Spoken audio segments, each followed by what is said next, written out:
చివరి captaincy contender task ఈ రోజు నుంచి హౌస్ లో స్టార్ట్ అయింది. ఈ క్యాప్టెన్సీ కంటెండర్ టాస్క్ ని జరపడం కోసం బయట నుంచి ఎక్స్ హౌస్ మేట్స్ వస్తుంటారు. ఒక్కొక్కరు వచ్చేసి ఒక్కొక్కరిని సెలెక్ట్ చేసుకుంటారు. హౌస్ మేట్స్ లో సెలెక్ట్ చేసుకొని ఆ టాస్క్ ఆడుతుంటారు. ఇది చివరి captaincy contender task. Gautam Krishna first వస్తాడు హౌస్ లోకి. వచ్చిన తర్వాత ఆయన సెలెక్ట్ చేసుకునేది బర్ని గారిని సెలెక్ట్ చేసుకుంటారు. బర్ని గారితో గౌతమ్ కృష్ణ ఆడేటువంటి టాస్క్ గనక చూసినట్లయితే కలర్ బ్లాక్స్ అవి మనం అంటే ఆ గుర్తు పెట్టుకోవాలి, వెళ్ళి కరెక్ట్ గా అవి ఎలా ఉన్నాయో అలా వాటిని పెట్టేసేయాలన్నమాట. ఆ రకంగా జరిగినటువంటి ఈ టాస్క్ లో త్రీ త్రీ లైన్స్ ఉంటాయి. మనం పైన కలర్స్ ఉంటాయి, తర్వాతకి మనం చూసినాం కదా. ఆ రకంగా ఫాస్ట్ గా భరణి గారు పెట్టేసుకుంటారు. ఆటోమేటిక్ గా గౌతమ్ కూడా పెట్టేస్తాడు. ఇద్దరు కూడా ఆల్మోస్ట్ ఒకే టైంలో కలర్ బ్లాక్స్ కరెక్ట్ గా సెట్ చేసుకుని వెళ్ళి నెక్స్ట్ స్టెప్ ఏంటి అంటే ఒక 4 మూటలు ఉంటాయి అక్కడ. అవేంటి అంటే ఎల్లో కలర్ మూటలు అండ్ వైలెట్ కలర్ మూటలు ఉంటాయి. ఈ ఎల్లో కలర్ మూటలు గౌతమ్ కృష్ణ తీసుకుంటాడు.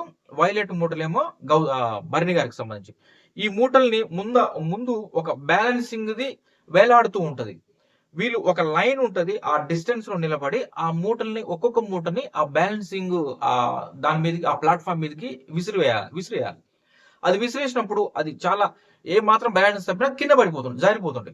ఆ రకంగా దాన్ని బ్యాలెన్స్ చేసుకుంటూ ఆ మూటలు వేసే క్రమంలో గౌతమ్ కృష్ణ ఫాస్ట్ గా వేసుకుంటాడు.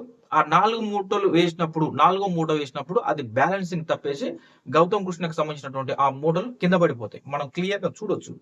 అదే విధంగా మళ్ళీ గౌతమ్ కృష్ణ వచ్చి ఆ మూటలు వేసే క్రమంలో వేస్తూనే ఉంటుంటారు. ఇటు భరణి గారు కూడా వేస్తుంటారు. భరణి గారు కూడా 4వ మూట పడే క్రమంలో అతనిది కూడా బ్యాలెన్స్ తప్పేసి మొత్తం జారిపోతాయి భరణి గారి కూడా. దాని తర్వాత మళ్ళీ గౌతమ్ కృష్ణ స్టార్ట్ చేస్తాడు.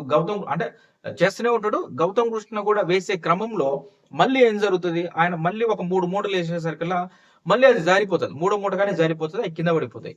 భరణి గారు వేస్తూనే ఉంటారు. ఆయన ఆల్మోస్ట్ మళ్ళీ 4వ మూట కాడికి వస్తారు, మళ్ళీ అది జారిపోయింది. మళ్ళీ అది జారితేనే అది బ్యాలెన్సింగ్ గా ఎవరైతే కరెక్ట్ గా ఆ 4 మూటలు వేసిన తర్వాత అది బ్యాలెన్స్ గా ఉంటుందో కింద పడకుండా అప్పుడు వచ్చేసి అక్కడ ఉన్నటువంటి గంట ఉంది, ఆ గంట కొట్టేయాలి. ఆ గంట ఎవరైతే కొడతారో వాళ్ళు విన్ అవుతారు. ఆ రకంగా ఈ టాస్క్ ఉంటుంది. ఫైనల్ గా మనకి ప్రోమోలో చూసినట్టు భరణి గారు ఆ 4 మూటలు వేసేసి వచ్చి ఆ గంట కొడతాడు. కానీ మరి అయింది ఇక్కడ విన్ అయింది ఎవరు? మీరు కరెక్ట్ గా ప్రోమోని అబ్జర్వ్ చేస్తే మీకు అవపడుతుంది. అక్కడ విన్ అయింది ఫాస్ట్ గా కంప్లీట్ చేసుకొని విన్ అయింది గౌతమ్ గారు విన్ అవుతారు. మీరు భరణి గారు వచ్చి అది గంట కొట్టే క్రమంలో మీరు పక్కన ఉన్నటువంటి ఆ 2 బ్యాలెన్సింగ్ కనుక అబ్జర్వ్ చేసి ఉంటే అక్కడ మనకు అవపడుతుంది.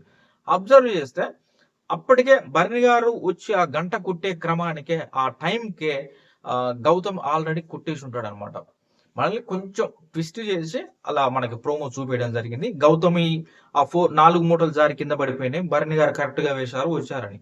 దాని తర్వాతకి ఇక బర్ని గారు out of the contender race, captaincy contender race.